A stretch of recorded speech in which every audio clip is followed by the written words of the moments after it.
Mr. Speaker.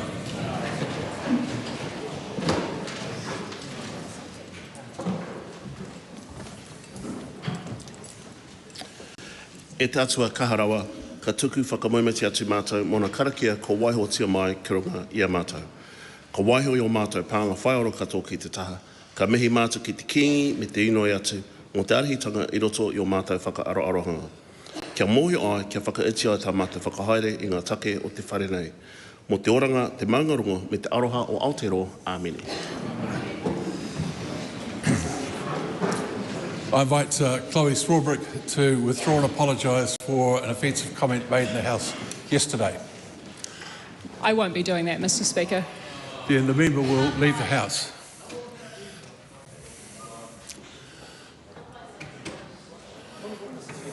No, the member will leave the House. Sorry, there's not a point of order at this point. The member refusing to leave the House. I therefore name Chloe Swarbrick. The question is that Chloe Swarbrick,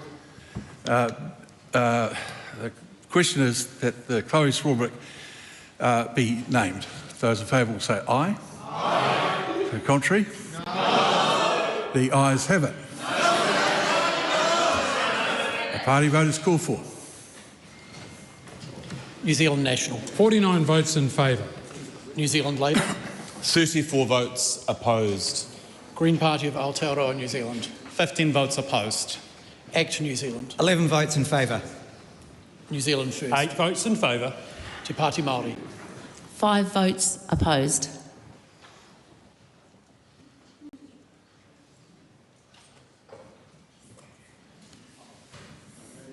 The ayes are 68, the noes are 54, the motion is agreed. The member will leave the House.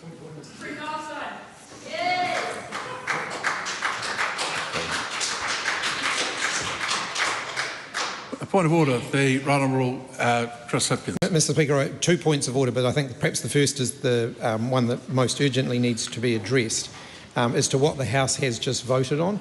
The standing orders are actually quite specific about a motion to suspend a member and the words that you need to use as Speaker in order to do so. You haven't, I believe, followed the requirements of the standing orders. So I wonder whether you could indicate to us what the motion that the House just voted on actually was, because if it was the one that you spoke, it doesn't have the effect that you think it does. Well, in that case, I'll put it again. That Chloe Swarbrick be suspended from the service of the House. Those in favour will say aye. Aye. The contrary, no. No. The ayes have it. A party vote is called for. The clerk will conduct a party vote. New Zealand National. 49 votes in favour. New Zealand Labour. 34 votes opposed. Green Party of Aotearoa, New Zealand. 15 votes opposed. ACT New Zealand. 11 votes in favour.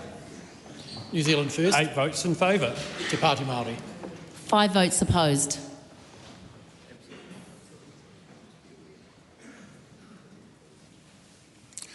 The ayes are 68, the noes are 54. The motion is agreed. My apologies to the House for getting that wrong in the pedantics of the word that are required. It's not a usual thing for a matter like this to happen. The Right Honourable Chris Hipkins. Mr. Speaker, I've been in the House quite a long time, and there have been plenty of instances where members have been ejected from the chamber for the rest of the day for doing exactly what Chloe Swarbrick did. There's not a single instance where a member has been asked to withdraw and apologise the following sitting day and then named for not doing that. There has only been one instance that I can recall where a member was subsequently asked to withdraw a comment. That was the Right Honourable John Key when he said that members of the opposition supported rapists and murderers. At the time, he received a standing ovation from the National Party. That was a very controversial matter, and it was at least a week later that the Speaker asked him to withdraw and apologise in order to restore order in the House, which had been lost. I think what the naming of a member for something they had done the day before is not something that has ever happened in the House before. I wonder whether you can reflect on what precedent or standing order you're relying on in asking Chloe Swarbrick to apologise for something the day before, because I did check the Speaker's rulings, and Jonathan Hunt back in 2001 specifically ruled that where a member refused to apologise and was ordered to leave the chamber by the Speaker, the matter is at an end at that point. So that has been the established practice of the House since 2001, and I wonder if you could indicate why that has changed. Because the Standing Orders Committee met in July of 2017 and brought down a new Speaker's ruling 23-1, and I'd refer the member to that. Point of order. Ricardo Mendes-March. Thank you so much. So, in relationship to Speaker's rulings 23-1, which is what the Right Honourable Chris Hipkins was speaking about, there's a line that says, where an incident may have a continued impact on the House's ability to deal with its business, the Speaker can address the matter. Is it your view that this meets that threshold? If that's how the member wants to take it. But if you think about the comment that was made, 68 members of this House were accused of being spineless. There has never been a time when personal insults like that delivered inside a speech were accepted by this House, and I'm not about to start accepting it. Point of order, the Right Honourable Winston Peters. Mr. Speaker, I've been in this House when a Prime Minister accused the opposition of getting some guts. It was a serious accusation, nothing happened. And then worse, I heard the C word being accepted as a language that can be used in this House. My personal view is that I don't agree with a thing that Chloe Swarbrick said at all, but this is a robust House where people have a right to express their views as passionate as they may within certain rules, but I do not think that eviction was warranted. That's my position. Well, let me just respond to that before I take the multitude of points of order that people want to raise. The first is there is considerable efforts being made at the moment across the parliamentary service to deal with what might be described as cyberbullying. And essentially what it comes down to is a question of what standard does the House want to set for itself? And I've decided that there are two things that can be looked at. One is if there are interjections across the House, and they are reactionary, and there was one of those yesterday, then that is not as egregious as someone taking their speaking time to include a gratuitous insult inside a speech. That is, in my opinion, from this point on, while I'm in the chair, unacceptable. I take the point about the member makes about the House being a robust place. It most certainly is. But if members are going to be disrespectful of one another in such a demonstrable way, then how on earth can we be upset about members of the public taking a similar approach to dealing with MPs? Point of order, the Honourable Chair McAnulty. Thank you very much, sir. Specifically around how this House approaches this matter in future, we recognise that speakers have the ability themselves to set new rulings, and in doing so often refer to standing orders which dictate the rules in which you as Speaker operate. Now, there is only one standing order that deals with this disorderly conduct, Standing Order 90. And in that standing order, it makes very clear that you as Speaker have the ability to withdraw a member from the House up to 1 day. Now, yesterday, you suspended a member for the rest of the sitting week. That was then clarified that if the member did not apologise, they would be suspended again. We've gone from a situation where Standing Order 90 was not followed by you, and then we've moved on to a situation where you have proposed to the House that a member be named. Now, the difference between a member being withdrawn is highly disorderly and to being named is grossly disorderly. And I can't see how a member could be deemed to have gone from highly disorderly to grossly disorderly by complying with a rule that you set that was not consistent with standing orders. Well, I don't agree with you that it wasn't consistent with standing orders. The bit that was inconsistent was what I actually said, which was leave the House for the week. What I left out is said, I probably should have said could be, but I accept that there was no bounds for that. But the fact that someone is asked to leave the house for a comment that has caused offence, and they do so for that day, does not mean that the offence has gone away. And that can be a new thing written into Speaker's rulings if that's what it takes. But in the end, my job is to make sure that this House is a House of representatives but deals respectfully with each other. And there is a huge difference between the sort of commentary that you get by way of interjection, which should be rare and has become far too frequent, and a comment that is inside a speech delivered deliberately to the House. Well, I'll hear his speech, his commentary to that point. In regards to your reference to Speaker's Rulings 23.1, it does indeed give you as Speaker the ability to approach a matter retrospectively. But what you've just indicated now is that Speaker's Ruling 21.1 is no longer in place. So the Right Honourable Chris Hipkins outlined quite clearly, and this is the only Speaker's ruling in reference to a situation like this, is that once a member left the chamber, the matter is at an end. Now, in that instance that it's referring to, it was around Phillida Bunkle, and it was almost exactly the situation that played out yesterday. And now, can you be very clear for the House that your ruling now is in direct contrast to this, and that 21.1, despite being in Speaker's rulings, is no longer relevant?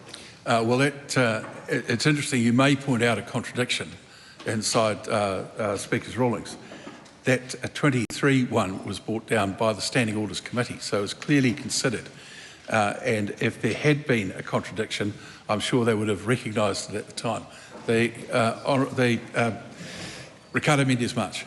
Thank you so much, Mr. Speaker. Having just heard the conversation, and particularly the Right Honourable Winston Peters' comments where he was commenting about that does not meet the threshold, I do want to ask whether there is a procedural way in which potentially that vote could be recast, seeing as we have just heard a government party disagree with the way that things occurred. I'm not aware of one. What? Mr. Speaker? No, I didn't put it twice. Your leader made it very clear it hadn't been put.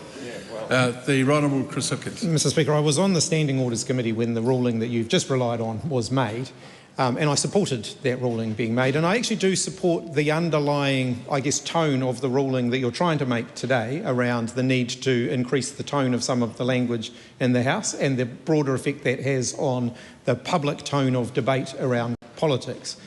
My concern here is that we seem to have gone from one extreme to another very quickly, only involving one member and not all members. There's some very inflammatory language that's used around the House quite a lot. One member seems to have been singled out for that. The ruling that you mentioned was made in reference to the Right Honourable John Key's very inflammatory comments during that speech. He was not asked to withdraw and apologise for that at the time, and nor was he asked to leave the chamber. In fact, he got a standing ovation from the then government members of the House. What then happened was almost all opposition members left the House because the Speaker refused to intervene. And it was on that basis that the Speaker subsequently came back to the House and asked him to withdraw and apologise sometime later. The disorder in the House was the justification for doing so, in the sense that the Speaker was trying to restore order in the House. The ruling that you just mentioned, that the Standing Orders Committee made, specifically states that the threshold should be very, very high for that type of action. Other than, there was no disorder in the House once Chloe Swarbrick had left yesterday, nor was there any today. The very high threshold that was envisaged by the Standing Orders Committee at the time certainly does not appear to have been met in this instance. Well, that's something that I have to make the judgment on. Can I just say, the special debate was allowed yesterday because this is an important matter. No question about that. It's also a matter that there was very little division across the House about the need for something to be done. No question about that. The question arose about what should be done and how should it be done. So for people who have a view that this is a massive problem for the world to deal with and that we should be part of it, but don't necessarily agree with the steps that were being proposed by others in the House, then it becomes, I think, unacceptable when people who have participated in a debate with predominantly the same opinion held on all sides of the House, there is then some insult offered to part of the House because they are not prepared to follow a particular course of action. That, I think, in the context of that debate was completely unacceptable. And I've got to be quite straight up with you. I personally found it deeply offensive. The Honourable Lee Jackson. Speaker, speaking to the point of order, Mr. Speaker, with respect, I think, Mr. Speaker, this is outrageous. I ask you with respect to reconsider this, given that you have kicked me out twice for calling another member a liar, and then I have been out of the House for less than 30 minutes, and you gave a direction that I could come back into the House. Mr. Speaker, we need some clarity on this. This is incredibly unfair that I can call another member a liar, rightfully get kicked out of the House and asked to come back into the House within half an hour, no apology required. So I did not apologise. I did not apologise, and I would never apologise. We're not having... Thank you very much. And I'd be happy to repeat what I said again, if you like, Mr. Bishop. Just a minute. But I'd ask you to consider this, Mr. Speaker. No, it's not a laughing matter. No, well, don't exacerbate the crime in hindsight, is all I would say. And there is a point where things change. I'm speaking. No, we'll sit down. There's a point where things change, and I've reached the conclusion that we have so many threats and other stuff being directed at members of Parliament. If we don't change behaviour in here, nothing will change outside. So that is part of my rationale as well, and I made that very clear at the Business Committee yesterday. New point of order. David Seymour. Speaker, I hesitate to prolong this, but I think it's important that when you ruled that the member should leave for the week, she said gladly. She herself has accepted it, and you can't have the theatrics of doing that and then complain about the ruling. Okay, very good. New point of order. No, look, we are going to close this down. This is a new point of order. One more point of order. Debbie Naurua-Paka. Point of order. Your Speaker, I understand the need for you to make a ruling on what you find offensive. As Honourable Winston Peters has alluded to, there were many of us that were offended by the word. But what I do want to be able to assure is that spineless is a word, and it looks like the ruling is a political suppression. And we do need to make sure that what the member was doing was speaking out about human rights, and we do not want to be a House that's making decisions that are suppressing an opinion on the rights of Palestinians. That's what the debate was about. I'm sorry, that's not a point in this discussion. There is no question in the heads of almost everybody in this House that there is a tragedy of humanity taking place in Gaza at the present time. In my opinion, most of the House would agree with that. But then to take it further and say that unless there is agreement over a private member's bill, then members are acting in a spineless fashion, that's not acceptable. I won't accept it. Last one, Ricardo Mendes-Martins. This is a entirely new point of order. Mr. Speaker, I would like to seek clarity over a letter that we sent on the 3rd of April in relationship to a potential breach of privilege amounting to a contempt. This is in relationship to the Right Honourable Winston Peters saying, and I quote, "The number of frauds committed by the Green Party in the last election know no bounds."